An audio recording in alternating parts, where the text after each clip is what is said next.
Thanks, Black Mama. I probably won't listen to any of your advice, but you really sounded amazing. Oh, hey, girl, I'm getting another call. I gotta call you back later. Alright, boo. Bye-bye. Oh, hey, babe, I said into the phone to Kevin, who was on the other line. I'm getting ready to pick you up in an hour. Are you about ready? Yeah, about that. I can't go, he said. I had just gotten off a hot conversation with my mother who was wailing Jessie J songs to be stood up. Not cool. Actually, this just isn't working out for me. I hate to say it, but it's true. It's not you. It's me.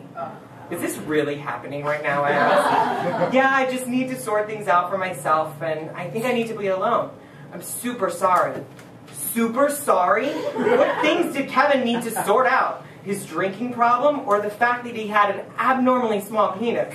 I hung up on him. Being resilient as always, I picked myself up and went out with my girlfriends that night. But as fate would have it, I bumped into Kevin 6 times the week after he dumped me. I ignored him until the 7th time when I saw him with another guy. Another guy who, judging by my watch, clocked in at around 450 pounds. They were both drunk and all over each other. I thought you needed to be alone right now, I asked. Mark, I'm sorry, he replied. Who is he, the gay with him asked. I'm his ex-boyfriend of like a week. Who are you? I said, shaking my head from side to side. I'm Timmy, his boyfriend of the past 9 years, the gay said. Now, wait. First of all, what man out of elementary school thinks it's okay to be referred to as Timmy? Secondly, this asshole was playing the both of us. Aren't you pissed that he was seeing me, Tim? I asked.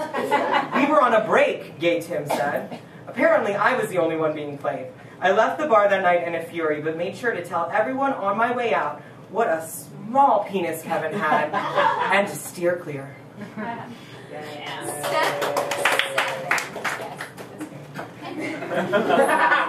Step 7. Break up a marriage. Meet a loser who is married to a woman. This loser must be in the armed services and or a therapist. The dramatics are heightened when he could potentially get fired from his job for sleeping with you. Wait until this loser is ready to leave his wife for you. Now, you don't really want to date this loser, but if he's going to leave his wife for you, you kind of have to just go with it. Sure. Move in with this person after dating for only 2 months and completely infiltrate their lives. Become inseparable. Make sure that the ex-wife lingers with financial questions and problems with coming to terms that she married a homo.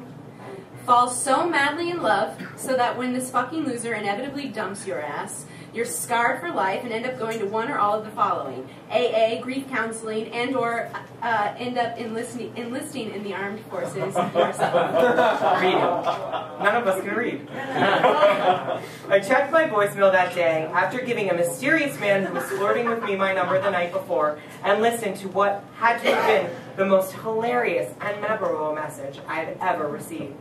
Hey, this is Jake from last night, the voice in my mailbox said. It's nice to know you actually have a name.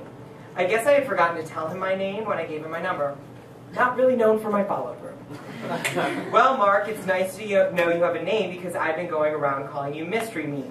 Ha ha ha, I laughed. Anyway, I just wanted to let you know that I'm the M word. Murderer, masochist, mathematician? Married. Ha ha ha. To a woman. Ha ha ha ha ha. And if that's okay with you, I would love to get together sometime and grab that drink. If the whole marriage thing doesn't bother you, give me a call and let me know what you'd like to do. I was dying. Before I did anything, I was going to have to change my pants because I had just peed myself. I had never heard anything as funny as that and saved it so I could play it for anyone who would listen. Who did this guy think I was, a homewrecker? Certainly not. There is no way I was about to start dating a married man. I may be a slut, but Amy Fisher, I am not. The next day I came to work at the cafe I had met my mysterious man the evening before, and it was business as usual till about 2 seconds before I was leaving and Jake sat down in my section. Oh hey, what are you doing here, I asked him. I came to see you. You never returned my call yesterday and you said you were working tonight, so I thought I would swing by, he responded. Dude, I don't date married guys. That's okay, I totally understand. Well, since I'm here, I might as well have a beer. I got him a beer, and since he was the only table in my section, I sat down and chatted with him for a bit. We talked and laughed. until I finally asked him why, if he was married, was he after me. "Because I thought you were cute," Jake said. "But you're married," I replied. "Yes, but I'm slowly realizing that I'm not into women at all." "So why did you get married in the first place?" I was overwhelmed with intrigue, because I am a nosy piece of shit. "I don't know. I'm from a small town in West Virginia. My wife was my best friend in high school, and our parents were best friends, so it just seemed to be the thing to do." Okay," I replied. "You know it's okay to be gay." "I know, but I just didn't want to disappoint everyone." The more we spoke, the more I realized what a loose cannon he was. First of all, he was married to a woman and flirting with me. Secondly, he was obviously unhappy with himself. And lastly, he was a close talker. I really wanted to hear what he had to say, but there was no reason for him to be all up in my business. I finally realized that this was going nowhere and told him to pay his check so I could leave. On his way out, I stopped him. "I forgot to ask you, what do you do for a living?" "I'm a psychiatrist," he replied. "In the Army," and walked out. I was waiting for Ashton Kutcher to pop out and tell me I was getting punked.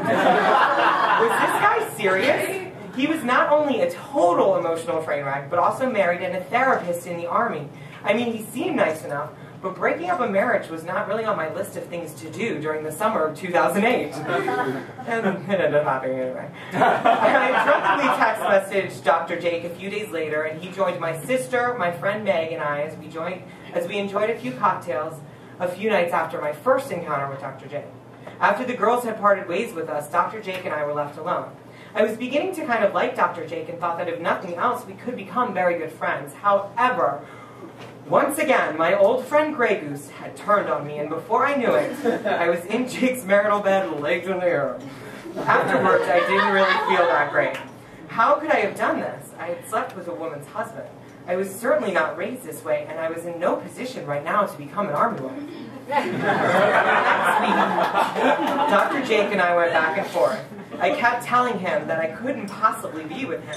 There was absolutely no way this was going to work out. There was so much against us, i.e. he was married, in the closet, and in the Army.